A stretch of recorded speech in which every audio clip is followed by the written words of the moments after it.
ॐ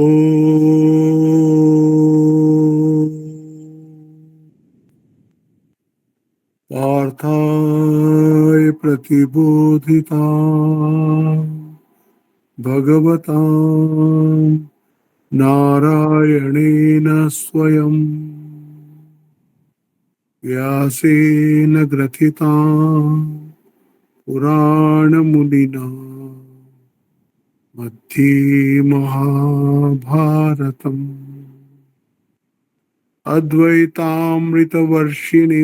भगवतीम् अष्टादशाध्यायिनीम् अम्ब त्वामनुसन्दधामि भगवद्गीते भवद्वेषिणीम् वसुदेवसुतं देवं कंसचाणूरमर्दनं देवकी परमानन्दं कृष्णं वन्दे जगद्गुरुम् मूकं करोति वाचालं पङ्गुं लङ्घयते गिरिं यत्कृपातमहं वन्दे परमानन्दमाधवम्। আমরা গত সপ্তাহে এই ষষ্ঠ অধ্যায়, যার নাম ধ্যান যোগ বা আত্মসংযম যোগ, সেটা আরম্ভ করেছিলাম। 2 সপ্তাহ হয়ে গেছে। গতকাল আমরা প্রাকৃতিক দুর্যোগের কারণে সম্মিলিত হতে পারিনি। তারপর আজকে আবার আমরা এই গীতার ষষ্ঠ অধ্যায় পড়ব। এই প্রথমই আপনাকে বলে দিলাম যে দেখুন, এই যে ধ্যানটা, এটা কিন্তু একটা 13 অধ্যায়ও একটা আসবে, যেরকম এখন হচ্ছে না। প্রথম 6 অধ্যায়কে বলছে তম পদার্থ, তোমার আসল স্বরূপ। তাতে দেখুন কর্মযোগে বিভিন্ন জায়গায় বলেছে যে yoga is balance of mind. হ্যাঁ, কিছুতেই মনটা নিজের ব্যালেন্স নষ্ট করবে না। এরপরে উপাসনাতে আসবে সেই যে ব্যালেন্সড মাইন্ড, সেটা কিভাবে পরমাত্মার দিকে একমুখী করা যায়। এখন এটাকে নিজের মধ্যে স্থিতি করা। আর তারপরে যখন ওটা আসবে 7 থেকে নিয়ে 12 অবধি, সেখানে তৎপদার্থ, বা এটাকে বলে কর্মযোগ, ওটাকে বলে ভক্তিযোগ। আর 13 নম্বর অধ্যায় থেকে নিয়ে 13, 14, 15 বিশেষ করে এটাকে বলে জ্ঞান যোগ। ওইখানে গিয়ে এই তৎই যে তম বা তমই যে তৎ, এইটা ওইখানে গিয়ে একদম ওরা এস্টাবলিশ করে দেবে। এখানে হচ্ছে কি, আমাদের সাধারণ জীবনে যে আমাদের যে মানুষের মধ্যে যে নানান রকম যে উথল পাথাল চলে, সেটাকে কি করে শান্ত করা যায়। কারণ সংসারে থাকলেই অনেক রকম, অনেক সময় ভালো অবস্থা আসে, খারাপ অবস্থা আসে, ভালো পরিবেশ পাওয়া যায়, খারাপ পরিবেশ পাওয়া যায়, সব রকম পাওয়া যায়। তার মধ্যে মনটাকে কি করে ব্যালেন্স করতে হয়, ষষ্ঠ অধ্যায় মেনলি ওটাই শেখায়। তাই আপনাকে বলেছিলাম না যে ধ্যান কিন্তু মোক্ষের পথ নয়। ধ্যান সমাধি লেগে গেল তো আপনি মোক্ষ পেয়ে গেলেন, তা নয়। ওই যে ধ্যান করে যে মনটা তৈরি হবে, this is ready for self realisation. এইরকম একটা মন চাই, মানে কি জ্ঞান যোগ্যতা প্রাপ্তির জন্য মনটা চাই।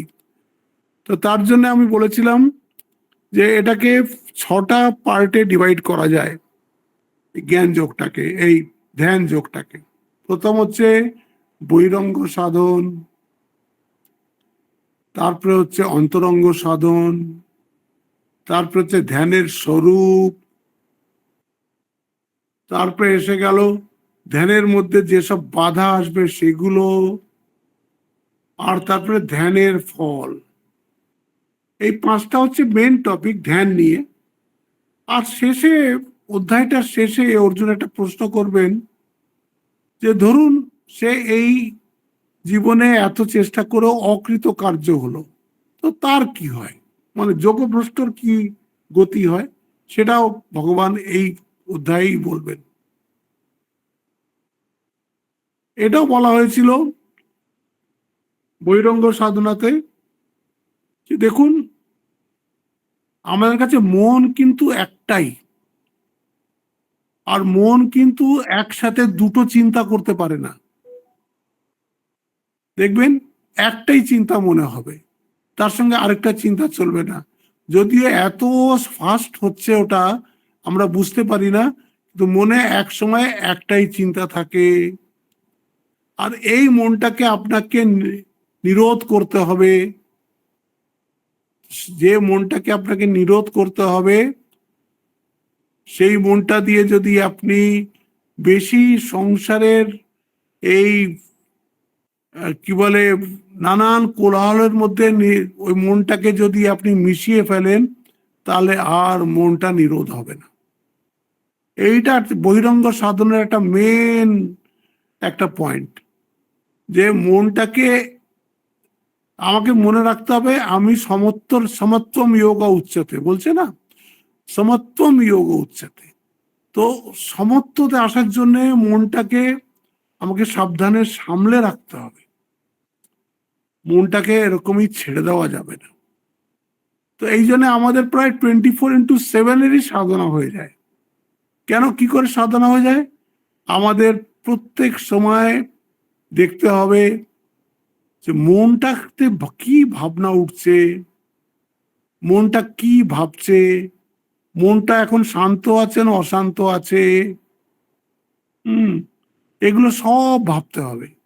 এইটা ভাবতে হলে মনটাকে একটু নিভৃতে রাখার চেষ্টা করতে হবে।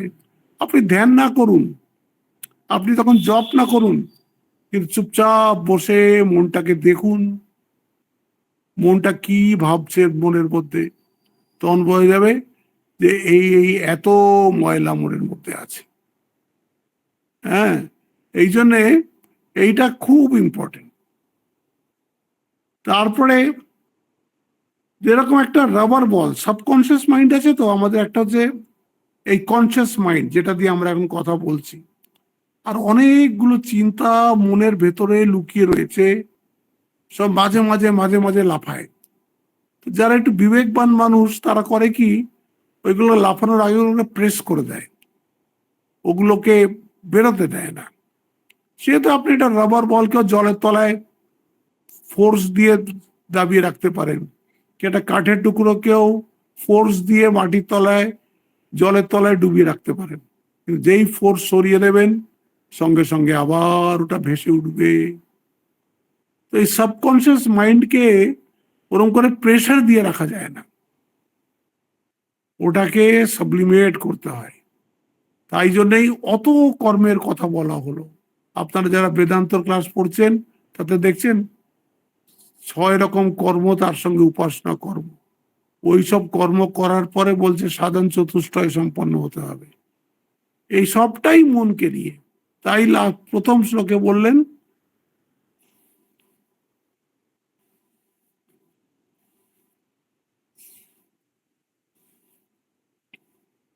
অনাশ্রিতম কর্মফলম কার্যম কর্ম করোতি ইহ। এটাই তো সবচেয়ে কঠিন, এটাই হচ্ছে কর্মযোগের মূল কথা। অনাশ্রিতম কর্মফলম কার্যম কর্ম করোতি ইহ স সন্ন্যাসী স যোগী চ না নিরগ্নি না অক্রিয়। যে আগুন ত্যাগ করেছে, যে সমস্ত কর্ম ত্যাগ করেছে, গীতা কিন্তু তাকে সন্ন্যাস বলছে না, তাকে যোগী বলছে না, বলছে যে যে অনাশ্রিত কর্মফলের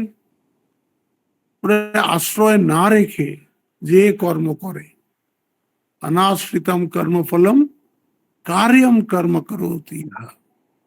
দেখুন না, এই গীতাটা কিন্তু মেনলি গৃহস্থদের জন্য উপদেশ। এক এই গীতা, আর একটা হচ্ছে ভাগবত। গীতাও দেখুন আপনি, কে বলছেন, কৃষ্ণ বলছেন, কৃষ্ণ তো একদিক থেকে হলো গৃহী, তার তো অনেক পত্নী আছে। কাকে বলছেন? অর্জুনকে, সেও একটা গৃহী। কে লিখেছেন এটা? ব্যাস, সেও একটা গৃহী। তো এখানে কিন্তু এটা গৃহীদেরই, এটা গৃহীদেরই গ্রন্থ। এটা বলতে গেলে সন্ন্যাসের গ্রন্থ নয়। সন্ন্যাসের ওরা ওরা একদম সোজা একদম আত্মতত্ত্বে চলে যায়। আমরা সেই সন্ন্যাসী নয়, তবে যে ট্রেডিশনাল সন্ন্যাস, ওরা একদম শুধু উপনিষদ পড়ে, সেখানে শুধু আত্মার কথাই তারা শোনে, আর কিচ্ছু শোনে না, আর মহাবাক্য নিয়েই বিচার করে। সে ওরকম অবস্থা হয়ে গেলে হতে পারে। এটা কিন্তু আমাদের মানে, এটা বলার মানে হচ্ছে, তাই তো ঠাকুর বলেছেন, আরে গীতা মানেটা কি? 10 বার গীতা গীতা গীতা গীতা বলো, তাহলে কি শব্দ আসবে? ত্যাগী ত্যাগী ত্যাগী ত্যাগী। বলে ত্যাগ করলেও তুমি সর্ব কর্মফল ত্যাগ করো, ভগবানের পায়ে দিয়ে দাও। ওটাই হচ্ছে গীতার মূল কথা। এটা কার জন্য বলেছেন? গৃহস্থদের জন্যই বলেছেন। কথামৃতেই আছে এই কথাটা। হ্যাঁ, এই জন্য এটা মনে রাখতে হবে, গীতা সবার জন্যে। মেইনলি যারা মনে করে যে আমরা তো গৃহস্থ, আমরা এগুলো কি করে করব, এটা গৃহস্থদের বই। অর্জুনও যুদ্ধ করার পরে রাজকাজ করবেন, কৃষ্ণ দ্বারকার রাজা, তারও অনেক বউ আছে, তাহলে কেন বলছে? এটা একটা এমন গ্রন্থ যাতে সবাই জন্য অ্যাপ্লিকেবল। প্রথমেই বললেন যে সেই সন্ন্যাসী, সেই যোগী, মানেটা কি দেখুন এখানে। এটা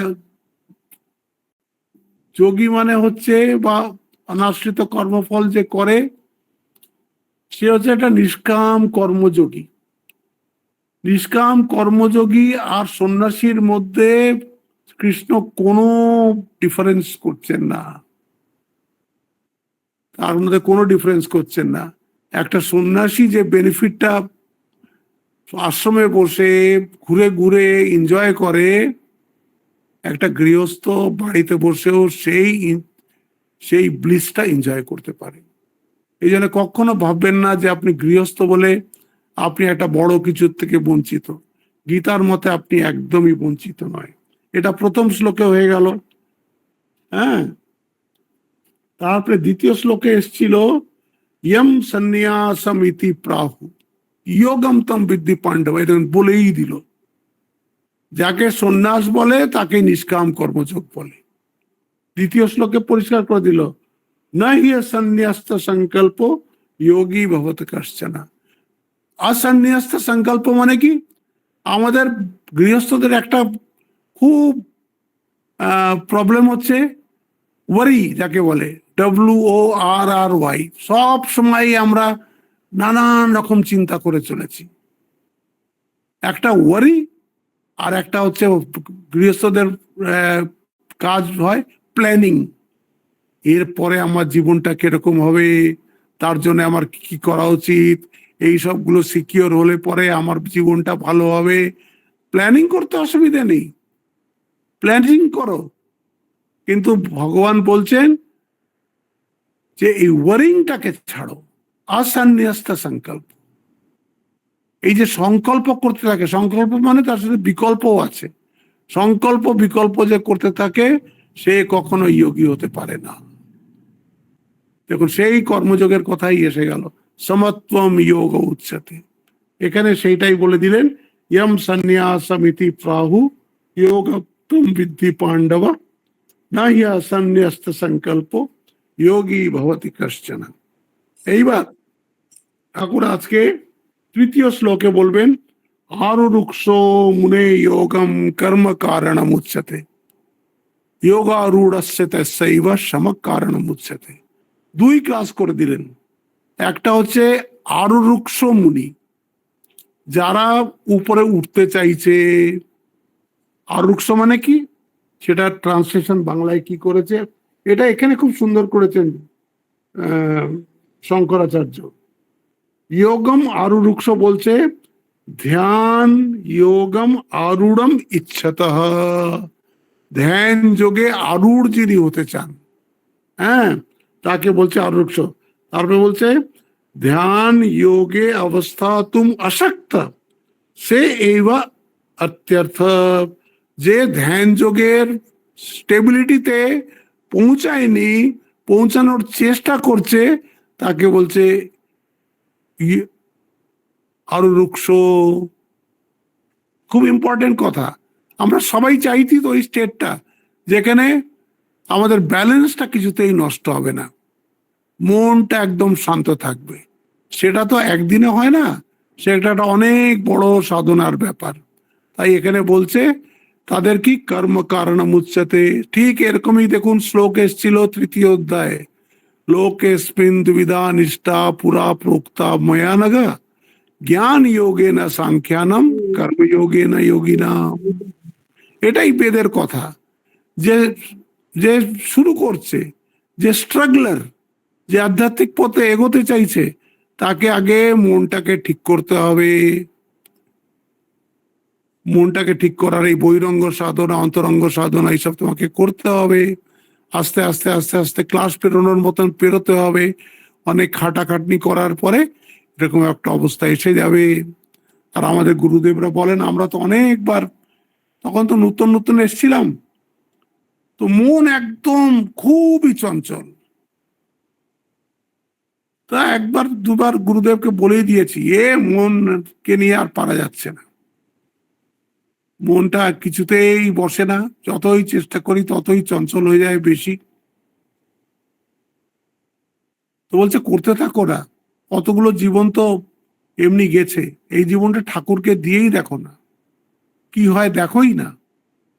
সত্যি দেখলাম যে যত সময় গেল, যত এইসবের মধ্যে থাকা শুরু করলাম, এখন সেই যে মনটা ছিল যখন সেই এসছিলাম যৌবনে সাধু হতে, তার থেকে কত ফারাক হয়ে গেছে।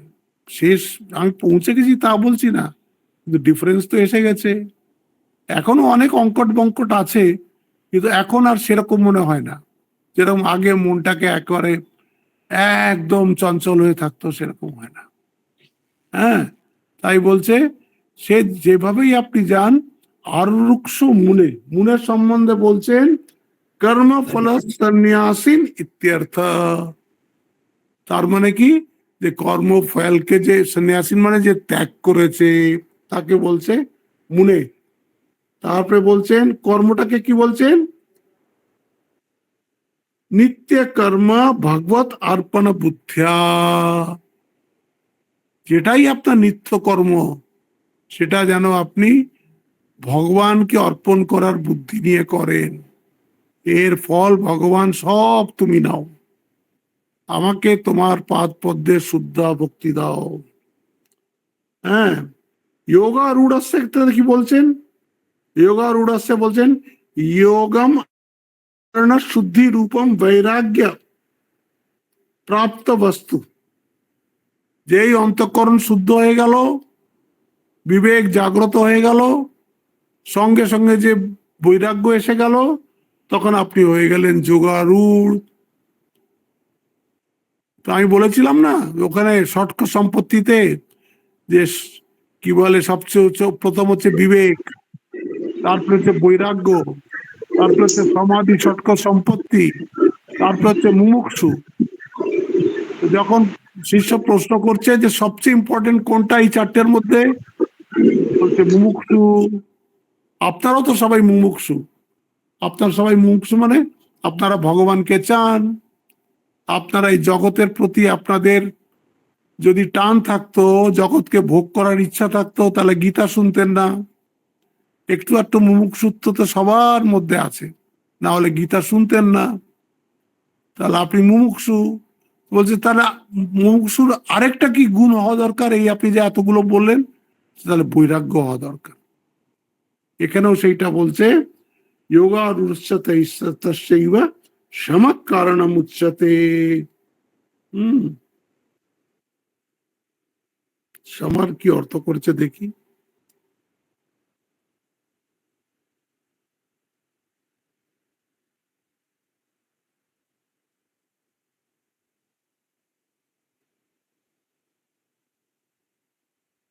উপাসমা। সমা মানে হচ্ছে উপাসমা, সর্বকর্ম সন্ন্যাস, সর্বকর্ম অভিনিবৃত্তি, সর্বকর্মভ্য নিবৃত্তি। সম মানে হচ্ছে একদম শান্ত হয়ে বসা। ওই যখন আপনি শান্ত হয়ে বসবেন তখনই গুরু এটাকে তখন হবে নিদিধ্যাসনের সময় আসবে। আগে হচ্ছে আরুরুক্ষো মুনে যোগে কর্ম কারণম উচ্যতে, যোগারূঢ়স্য তস্যৈব সম কারণম উচ্যতে। যে চেষ্টা করছে, যে স্ট্রাগলার, তার জন্য হচ্ছে কর্ম, নিষ্কাম কর্ম, ভগবত অর্পণ বুদ্ধিতে কর্ম, তার মধ্যেই আপনার উপাসনা টুপাসনা সব এসে যাচ্ছে। আর মন যখন আপনার একদম স্থির হয়ে গেছে, যোগা আরূঢ়স্য তস্যৈবা, যখন আপনি যোগে আরূঢ় হয়ে গেছেন, তস্যৈবা সমকারণম উচ্যতে, তখন আপনাকে একদম ইউ আর রেডি ফর মহাবাক্য। এরকম এখানে বলছে সমচিত্তত্বই গীতার যোগ, ইহাই ধ্যান। এই দেখুন, সমচিত্ত হতে হবে। যোগীর চিত্ত লাভ অলাভে সমান, সুখে দুঃখে সমান, লাভা লাভ জয়া জয়, দুঃখ সুখে দুঃখে সমকৃত্ব, এসব এসছে না, জয় পরাজয় সমান। যোগীর চিত্ত শীত উষ্ণে অবিচলিত, সত্য গুণে নিত্য অবস্থিত। যোগক্ষেম, তার কোনো চিন্তা নেই। হ্যাঁ, যোগক্ষেমম বাহাভ্যাম, সে ভগবানই দেখবেন। এরকম যার মন হয়ে গেছে, কোথায় খেতে পাবো সেসব দেখে না। হ্যাঁ, চিত্তের এই নিশ্চল অবস্থার নাম সমাধি, ইহাই ধ্যান যোগ। আত্মসংস্থ হওয়াই ধ্যান। এই সমাধি যখন লাভ হয় তখনই যোগ হয়। দেখছেন, সমাধি লাভ হলেই হয়ে গেল না। এইবার আপনাকে আত্মা পরমাত্মার একত্বটা এইবার করতে হবে। আর যতক্ষণ আপনি আত্মা পরমাত্মার একত্ব করছেন না, ততক্ষণ তো আপনি জীব, ততক্ষণ তো আপনি ইন্ডিভিজুয়াল, ততক্ষণ তো আপনি পরমাত্মার সাথে এক হননি। যেই আপনি গুরুর কৃপায়, ঈশ্বরের কৃপায়, শাস্ত্র কৃপায়, সাধনার কৃপায় এই দুটোকে এক করতে পারবেন, তখন হচ্ছে আপনার ফাইনাল ডেস্টিনেশনে গেল। ওটাকে বলে সেলফ রিয়েলাইজেশন, ওটাকেই বলে মোক্ষ, লিবারেশন, যাই বলুন ওইটা। বলছে যোগীর চিত্ত সিদ্ধিতে অসিদ্ধিতে সমান, চিত্তের এই নিশ্চল অবস্থার নাম সমাধি, ইয়াই ধ্যান যোগ। আত্মসংস্থা হয় ধ্যান। এই সমাধি যখন হয় তখনই যোগ হয়। সমাধৌ অচলা বুদ্ধি তদা যোগম অবাপ্স্যসি, ওই দ্বিতীয় অধ্যায়ে এসছিল। চিত্তে কোনো সংকল্প উঠুক বা না উঠুক, উভয় অবস্থাতে তিনি উদাসীন। ব্যবহারিক কর্ম আসিলে তাহা করিয়াও যিনি, বলছে একদম বৃক্ষ ইব স্তব্ধা, তিনি গাছের মতন দাঁড়িয়ে আছেন, কাজ আসছে করে দিচ্ছেন, কিন্তু ভেতর থেকে একদম অচঞ্চল। কি সুন্দর সেই অবস্থাটা হবে। হ্যাঁ, আমার তো মনে হয় এই যারা কি বলে ক্রিয়েশন করে, কিছু একটা নতুন সৃষ্টি করে, কেউ একটা মূর্তি সৃষ্টি করছে, কেউ একটা সায়েন্টিফিক ডেভেলপমেন্টের মধ্যে রয়েছে, বা কেউ মিউজিক নিয়ে রয়েছে, তাদের মনগুলো অনেকটা একাগ্র। এই জন্য ওগুলোকেও একটা, আমাদের শাস্ত্রে সবগুলোকে একটা বিদ্যা বলেছে। এই সমস্তগুলো বিদ্যাই ভগবান পথের পক্ষে এক একটা সাধনা হতে পারে।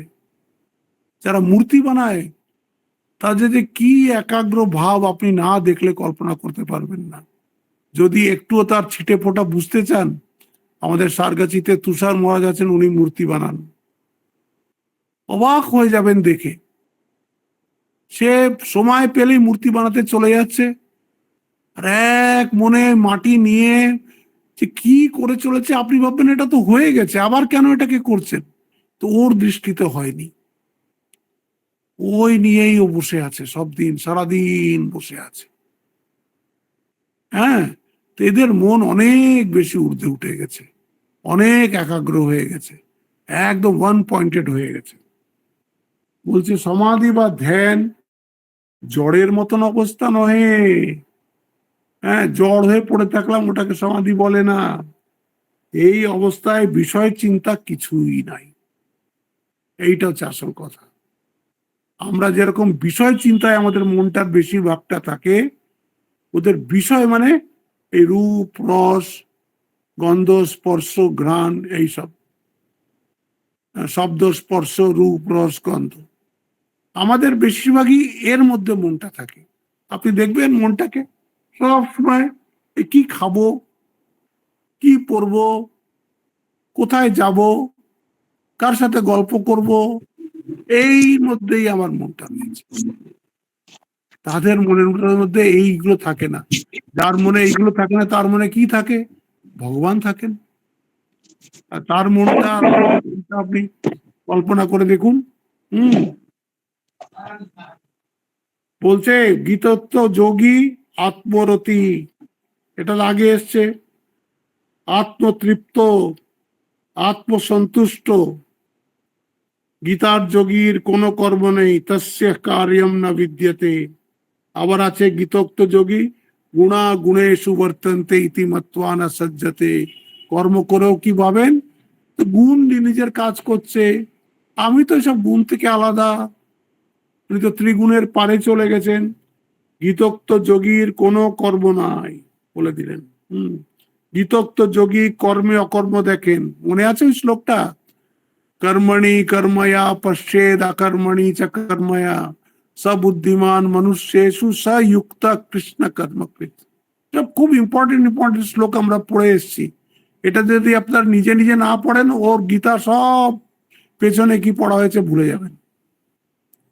আমি বরেলিতে ক্লাস নিতাম, ওই ভদ্রমহিলা বাঙালি ডাক্তার ছিলেন, নিজে চোখের ডাক্তার, আবার খুব ভালো রবীন্দ্রসঙ্গীতও গাইতেন, আবার খুব ভালো লেখিকাও ছিলেন। তো আমি ওখানে গীতার ক্লাস নিতাম, যে গীতার ক্লাস নিতাম, আবার 1 মাস পরে আবার যেতাম। তো ততদিনে উনি ওটাকে সবটা, উনি কি বুঝেছেন উনি লিখে রাখতেন, একটা বড় মোটা ডায়েরি করেছিলেন। তাতে উনি আবার অনেক জায়গায় নিজের বোঝার জন্য অনেক, তার প্রচুর রবীন্দ্র কাব্য তার মুখস্থ ছিল, সেইগুলোকে মাঝে মাঝে ইনসার্ট করে আর আমাকে দেখাতেন এলেই, যে মহারাজ দেখুন আপনি যে গতবার যে ক্লাসটা নিয়েছেন সেটা আমি ঠিক ঠিক বুঝেছি কিনা। তারপরে আমি ওটাকে পড়তাম, আমার পড়তেও ভালো লাগতো। পড়ে যদি কোথাও কিছু বলার থাকে যে এইখানটা এরকম হবে, আচ্ছা ও ঠিক করে নিত। এই করে করে উনি 2-3টে ডায়েরি ভরে ফেললেন। আমি 10 বছর কন্টিনিউয়াস ওখানে ক্লাস নিয়েছি। প্রথমে গীতার ক্লাস নিয়েছি মাসে একটা করে, সেটা নিয়েছি। তারপরে শেষের দিকে প্রায় 2-3 বছর ভাগবতের ক্লাস নিয়েছি। মানে 7 বছর মতন আমি গীতার ক্লাস নিয়েছি। তার স্বামী বলছিল যে মহারাজ আমি এটাকে বই হিসেবে ছাপিয়ে দেবো। হ্যাঁ, বই হিসেবে ছাপালে ওরই নাম দেবেন। হ্যাঁ, ওই স্ত্রীর নামই দেবেন ওতে, লেখিকা হিসেবে। বলে হ্যাঁ আমি ওর নামই দেবো। খুব সুন্দর, এরকম এরকম লিখতে হবে, পড়তে হবে। এই যে ক্লাস হয়ে গেল, আপনারা জানি না এর মধ্যে আবার গীতাটা খোলেন কিনা, আবার ওই শ্লোকটাকে বোঝার চেষ্টা করেন কিনা, কিছু লিখে রাখেন কিনা। কারণ এটা তো আমাদের নিজের জন্য আমরা করছি, আপনাকে কোথাও লেকচারও দিতে হবে না, আর কাউকে বোঝাতেও হবে না। কিন্তু এই সেলফ স্টাডি দরকার, স্বাধ্যায় তো দরকার। স্বাধ্যায়ের মধ্যে আপনি গীতার নোটস লিখুন। এতদিন আমি যে প্রত্যেকবার একটা গীতার শ্লোক অধ্যায় যখন শেষ হয়, তখন আমি ওটার সিনপসিস দিয়ে দিই। ওটাকে আমি, ওটার যে মূল কথা, একটা লেকচারে সব ওইটাই হয়। আপনারা তো লিখে রাখতে পারেন যে প্রথম অধ্যায় শেষে কি হলো, কি বলতে চেয়েছিলেন, কি হলো, সেকেন্ড অধ্যায় কি হলো, থার্ড অধ্যায় কি হলো, চতুর্থতে কি হলো, পঞ্চমে কি হলো, এতগুলো হয়ে গেছে। ভালো ভালো চ্যাপ্টার সব চলে গেছে। দ্বিতীয় তৃতীয় চতুর্থ পঞ্চম এগুলো তো একটা অদ্ভুত সব চ্যাপ্টার গুলো। হ্যাঁ, সব চর্চা করতে হয়, এটার এই চর্চার বিষয়। তো এখানে বলছে আত্মরতি, আত্মতৃপ্ত, আত্মসন্তুষ্ট। হুম প্রথম সাধনা নিষ্কাম কর্ম অভ্যাস, এই প্রথম সাধনা বৈরাগ্য সাধনা। দ্বিতীয় সাধনা প্রাণ ও অপান বায়ুকে নিরোধ করিয়া কুম্ভক অভ্যাস, যেটা পঞ্চম অধ্যায়ের শেষ হওয়ার আগে একটা একটা প্রাণাপান সমকৃতা নাসাভ্যন্তর চারিণ, ওই বোধহয় 27 নম্বর শ্লোক হবে ওটা। ওখানে ওই গীতার কথাটা বলে দিলেন। যাহারা ইহাতে অসমর্থ, হ্যাঁ, তখন তাদের আরো নিচে নামতে হবে, মানুষ পূজায় আসতে হবে। যারা মানুষ পূজাও করতে পারে না তারা জপে আসতে হবে, যাতে জপ ভালো জমে না তাদের পুজো করতে হবে। এরকম করে একদম আস্তে আস্তে আস্তে আস্তে আস্তে মনটাকে উচ্চ ধরাতলে নিয়ে যেতে হবে। এটা এটা নিয়ে খুব ভালো কথা আসবে 12 অধ্যায়ে। 12 অধ্যায়ের 8, 9, 10, 11 অর্জুনকে শেখাচ্ছেন, তুমি যদি অভ্যাস করতেও যদি তোমার পক্ষে সম্ভব না হয় তাহলে এইটা করো, অভ্যাসে সমর্থসি মত কর্ম পরমো ভব মদর্থম অপি কর্মাণি কুর্বন সিদ্ধিম অবাপসি। 12 অধ্যায় আসবে, তখন হবে। যেরকম আপনি জানেন যে গিরিশ ঘোষ ঠাকুরকে বলছেন যে আমার কি হবে, বলে সকাল বিকেল নাম নিবি ভগবানের। বলছে বিকেলে তো আমার কোনো হুঁশই থাকে না। আপনি তো জানেন এত মদ্যপ ছিল যে কিছু হুঁশ থাকে না, কাকে কি বলবে কোনো ঠিক নাই। আর কখন সকাল হয় আমি নিজেই বুঝতে পারি না, কতক্ষণ ঘুমাই, তারপরেই তো থিয়েটারের কাজ।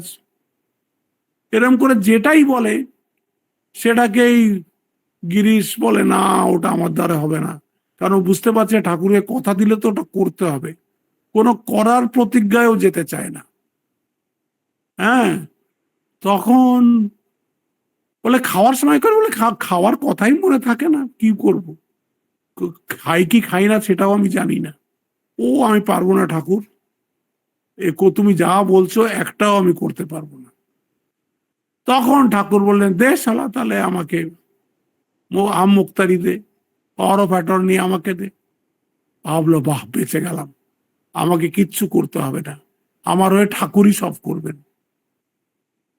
পরে উনি বলতেন যে এই যে আমি পাওয়ার অফ অ্যাটর্নিটা দিলাম, এটা যে এত কঠিন হবে জীবনে, এত ভারের মতন আমার ঘাড়ে বসে যাবে, কারণ তখন আর আমি করব এটাও বলতে পারছেন না। ঠাকুরের সামনে একবার উনি বলেছেন আমার এরকম একটা ইচ্ছে আছে। বলো ও কি, তুমি আমাকে আম মুক্তারি দিয়েছো, তুমি আর আমি বলতে পারবে না, তোমাকে বলতে হবে তোমার ইচ্ছায় যা হয় হবে। তখন গিরিশ বুঝলো যে কি কঠিন ফাঁদের মধ্যে ঠাকুরকে ফেলেছেন, সে কোনো সাধন ভজন করা এর থেকে অনেক সোজা ছিল, এমন ঠাকুরকে ফাঁদের মধ্যে ফেলেন যার আমি বলার রাজ্য থাকলো না। এটাও তাই। এটা বলছে যে এরকম করবেন সে। এইবার আসছে, এটা হয়ে গেল আরু রুক্ষ মুনে যোগী কর্ম কারণ মুচ্ছতে। তো 2 রকমের করে দিল দেখুন, একটা হচ্ছে আরু রুক্ষ আর একটা হচ্ছে যোগারূঢ়। যোগারূঢ় যে সে শান্ত হয়ে বসে পড়বে, সমাক কারণ মুচ্ছতে। সমাতে যেরকম আমরা ওই সমাধি ষটক সম্পত্তিতে সম কি বলেছিলাম, মনের একাগ্রতা, তার একাগ্র মন হয়ে গেছে। হ্যাঁ, ওখানে ছিল আমাদের ষটক সম্পত্তিতে সম, দম, তিতিক্ষা, শ্রদ্ধা, সমাধান, আর কি তিতিক্ষা সমদম উপরতি, সমদম উপরতি তিতিক্ষা শ্রদ্ধা সমাধান, এই ছটা তো ওখানে বেদান্তে কথা হয়েছে। সমাক কারণ উচ্চতে মানে হচ্ছে তখন তার মন এবং ইন্দ্রিয় সব শান্ত, একদম স্থান স্থির হয়ে গেছে সে। এইটা হচ্ছে যোগারূঢ়ের অবস্থা। এবার বলছেন এদাহি না ইন্দ্রিয়ার্থেষু না কর্মসু অনুসজ্জতে। বাহ, যার ইন্দ্রিয়গুলো বিষয়ের দিকে ধাবিত হয় না, ইন্দ্রিয়ে অর্থেষু ইয়দা না, যার ইন্দ্রিয়গুলো তাদের অর্থের দিকে ধাবিত হয় না, না কর্মসু অনুসজ্জতে, সে কোনো কর্মের সাথে লিপ্ত হয় না। কর্ম করে কিন্তু কর্মফলের সঙ্গে সে লিপ্ত হয় না। সর্বসংকল্প সন্ন্যাসী, সর্বসংকল্প সন্ন্যাসী মানে he doesn't worry about the results. কাজ ভালো করে করবে, কিন্তু তার গীতার এইটাই হচ্ছে মেন মেসেজ, ডোন্ট ওয়ারি। ওয়ারিটাই আমাদের সবচেয়ে বেশি অশান্তি এনে দেয়। আর ওয়ারির জন্য কোনো কারণের দরকার নেই, বিনা কারণেই ওয়ারি এসে যাবে। তাই বলছে সর্বসংকল্প সন্ন্যাসী যোগারূঢ়স্থ উচ্চতে, ওই তাকেই যোগারূঢ় বলে। ওই যে আগে বলা হলো যে সমক কারণম উচ্চতে যোগারূঢ়স্য তস্যৈব সমক কারণম উচ্চতে। এই যোগারূঢ়ের অবস্থা কি, সেটা এইটা, যদা হি না ইন্দ্রিয়ার্থেষু না কর্মসু অনুসজ্জতে সর্বসংকল্প সন্ন্যাসী যোগারূঢ়স্থ উচ্চতে। হ্যাঁ, যখন কেউ ইন্দ্রিয় ভোগ্য বিষয়ে এবং কর্মে কর্তৃত্ব বুদ্ধি না করেন, তখন ওই সর্বসংকল্প ত্যাগী যোগারূঢ় বলিয়া কথিত হন। এইটা হচ্ছে যোগারূঢ়ের অবস্থা। এইটা হয়ে গেল। তারপরে বলছেন, হয়তো অর্জুন বলছে এ তো খুব কঠিন, আপনি একটা ব্যাপার বলে দিলেন, আমি কি করে যোগারূঢ় হব। এই এই শ্লোকটাকে খুব কোট করা হয়, উদ্ধরেদ আত্মনাত্মানম নাত্মানম অবসাদয়েত। এটা দারুণ পুরুষার্থর একটা শ্লোক। উদ্ধরেদ আত্মনাত্মানম না আত্মানম অবসাদয়েত, নিজেকেই নিজের উদ্ধার করতে হবে। এখানে কেউ সাহায্য করবে না, কেউ সাহায্য করতে পারে না। গুরুও সাহায্য করতে পারে না, ঠাকুরও সাহায্য করতে পারে না, কেউ পারে না। নিজে নিজে আপনি যদি চেষ্টা করেন, তখন গুরুর কৃপাতে উনি একটু সাহায্য করে দিতে পারেন। কিন্তু আমি কিছু করব না, ঠাকুর করে দেবে, কখনো হবে না। সে স্কুলের পড়াশুনো হোক, পরীক্ষার রেজাল্ট হোক, জীবনে সফল হোক, সব নিজে চেষ্টা করতে হবে। এখানে আত্মা তিনবার এসছে বিভিন্ন অর্থে। উদ্ধারেত আত্মানম আত্মানম, নিজের আত্মাকে দিয়েই, নিজেকে দিয়েই নিজের আত্মাকে উদ্ধার করতে হবে। হ্যাঁ, না আত্মানম অবসাদয়েত, না আত্মানম অবসাদয়েত মানে বলছে একদম অবসাদগ্রস্ত হবে না। এরকম কেন বলেছে, এতবার আত্মা কেন বলেছে? কখনো আমরা মনকে আত্মা বলি, কখনো আমরা শরীরকে আত্মা বলি, কখনো আমরা ইন্দ্রিয়কে আত্মা বলি, কখনো আমরা বুদ্ধিকে আত্মা বলি। যেটা যার থেকে যার সূক্ষ্ম সেটাকে তার আত্মা বলি। শরীর থেকে ইন্দ্রিয় সূক্ষ্ম, তো শরীরের আত্মা হয়ে গেল ইন্দ্রিয়। ইন্দ্রিয়র থেকে মন সূক্ষ্ম, তো ইন্দ্রিয়ের আত্মা হয়ে গেল মন। মনের থেকে বুদ্ধি আরো কি বলে সূক্ষ্ম, তাহলে বুদ্ধি হয়ে গেল আত্মা। এরকম করে এই জন্য আত্মা আর আত্মা লাগিয়েছে। বলছে উদ্ধারেত আত্মনাত্মানম না আত্মানম অবসাদয়েত, মানে যুদ্ধর থেকে পিছনে যাব না, চেষ্টা করে যাও। হ্যাঁ, কেন? আত্মাই বই আত্মনা বন্ধু, তুমি তোমার বন্ধু, তুমি তোমার শত্রু। আত্মৈব আত্মন বন্ধু আত্মৈব রিপু শত্রু আত্মা, তুমি তোমার নিজের বন্ধু, তুমি তোমার নিজের শত্রু। এই জন্যে তোমাকে নিজেই চেষ্টা করতে হবে। তুমি যাই করতে চাও না, এটা পুরুষার্থের জন্য একটা অদ্ভুত শ্লোক, এবং এটা প্রচুর ভাবে কোট হয় বিভিন্ন সময়। এটাকে মোটিভেট করার জন্য গীতার এই শ্লোকটাকে ব্যবহার করা হয়, উদ্ধরেত আত্মনাত্মানম। যারা টিচার ছাড়া এটাকে মুখস্থ করে নিতে পারেন, ছাত্রদের বলতে পারে, দেখো গীতায় বলেছে উদ্ধরেত আত্মনাত্মানম না আত্মানম অবসাদত, অবসাদের কোনো স্থান নেই। অবসাদ হলে তো পেসিমিজম হয়ে গেল, ফার্টিলিস্টিক হয়ে গেল, যা ভাগ্যে আছে তাই হবে। তাই তো স্বামীজি বলেছেন, man is the maker of his destiny, man is the maker of his destiny. Swamiji বলছেন এই যে ইতিহাস পড়ো তোমরা, ইতিহাসটা কি? History of few men who had faith in themselves. এটা কিছু মানুষের ইতিহাস যাদের নিজের উপরে খুব ভরসা ছিল, খুব নিজের উপরে বিশ্বাস ছিল। তাদেরই জীবনী তো ইতিহাসে পড়ো, আর কি পড়ো? রাজা রাজরা যাই পড়ো, এদেরই কথা পড়ো। সাধারণ মানুষের কথা পড়ো কি?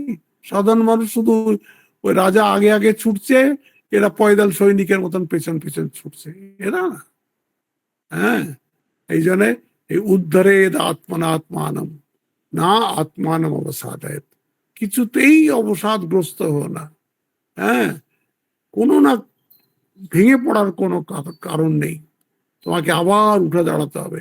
কি কি ভুল করেছো সেটা একবার ঠিক করো, আবার দাঁড়াতে হবে। উদ্ধরেত আত্মনা আত্মানম না আত্মানম অবসাদয়েত আত্মাই হি আত্মনো বন্ধু আত্মাই রিপুর আত্মনা। আত্মাই আত্মার বন্ধু। তুমি তোমার নিজের বন্ধু, তুমি তোমার নিজের শত্রু। এই কত আমার কাছে মায়েরা আসে আর বলে ছেলে কিছুতেই পড়ে না। কি বলবো বলুন তো ওদেরকে? বলো, ওদের স্মার্টফোন দিয়েছেন? হ্যাঁ, তা তো একটা দিয়েছি। তাহলে আর কি করবেন? স্মার্টফোন থেকে নিয়ে নিতে পারবেন? বলে আরে বাবা, তা তো ঘরে লঙ্কা কাণ্ড বেঁধে যাবে। হয়ে গেল। এই জন্য বলছে আত্মনেই আত্মনা বন্ধু।